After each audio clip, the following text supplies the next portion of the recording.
மனம் தேடும் ஆலயம். சென்னை சாலிகிராமம் பரணி காலனி ஸ்ரீ பால விநாயகர் கோயில்.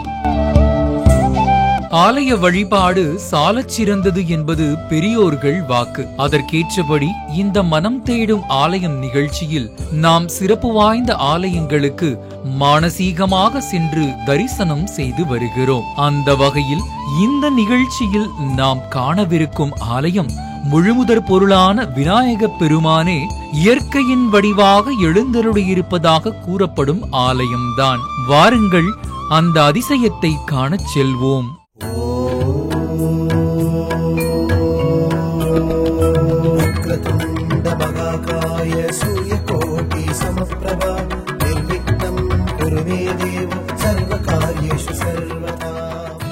பொதுவாக விநாயகருக்கு ஆறு, குளம், மலை, குன்று, தெருக்கள் என அநேக இடங்களிலும் பக்தர்களால் ஆலயங்கள் எழுப்பப்படுகின்றன.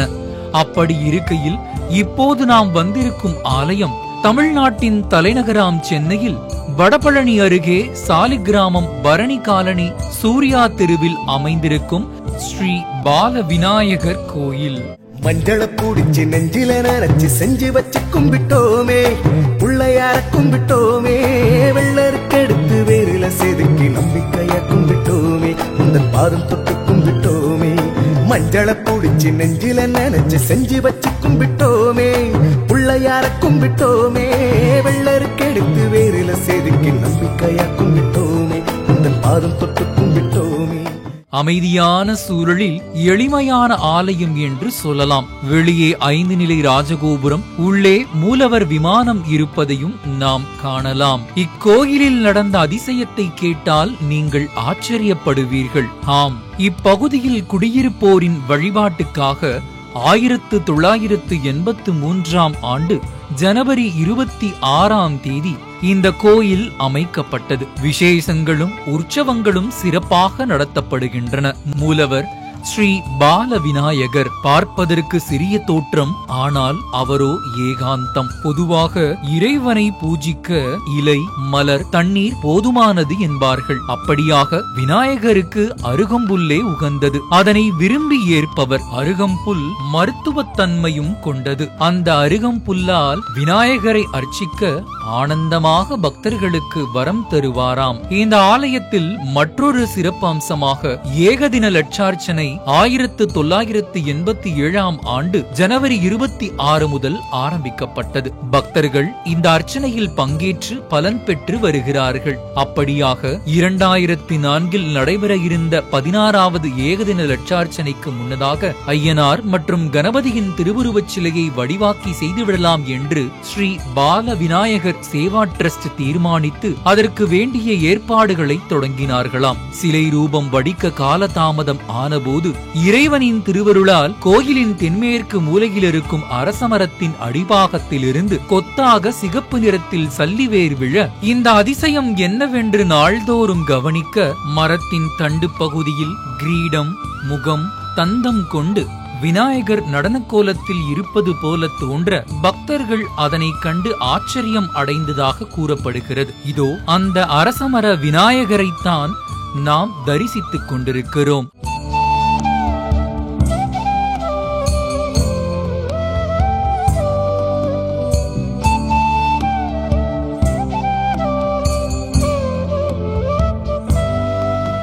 அருவமாகி அத்தியின் உருவமாகி அனாதியாய் 16ஆய் ஒன்றாய் மூலமாய் நின்ற ஜோதி பிழம்பதோர் மேனியாகி கருணை கூர் முகம் ஒன்றும் கரமதில் ஞான பழமும் ஏந்தி தும்பிக்கை அண்ணன் என்று தோன்றா துணையாய் நின்று நம்பிக்கை ஏதுமுண்டோ என இங்கு சிவசுத கணாதிபதியாய் பிளந்து ஆடல் அரசாக அரசில் உதித்தனன் உலகம் உய்ய என்னும் பாடல் வரிகளை பாடி இந்த பால விநாயகரை நாமும் போற்றுவோம்.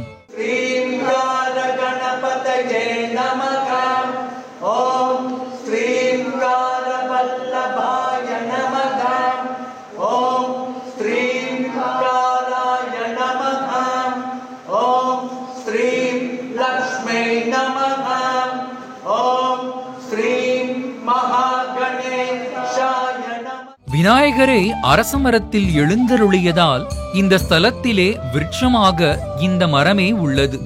மேலும் இந்த அரசமர விநாயகர் பக்தர்கள் நினைத்ததை நினைத்தபடி நடத்தி கொடுப்பதாகவும் அவர்கள் கனவிலேயும் சென்று தன்வயப்படுத்தி இருக்கிறார் என்றும் சொல்லப்படுகிறது.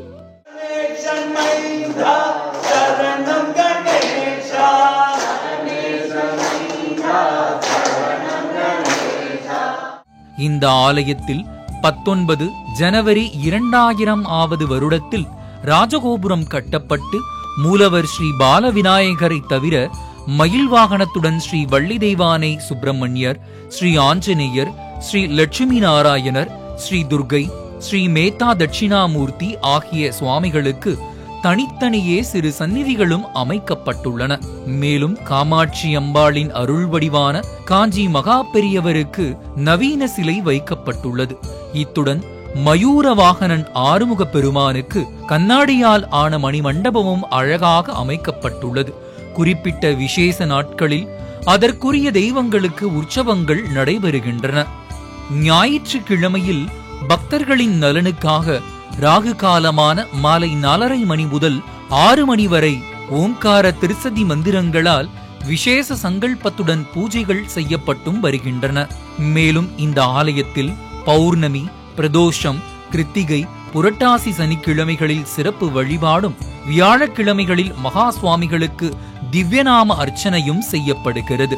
மேலும் மார்கழி மாதத்தின் 30 நாட்களும் விசேஷ அபிஷேக ஆராதனைகள் நடைபெறுகின்றன.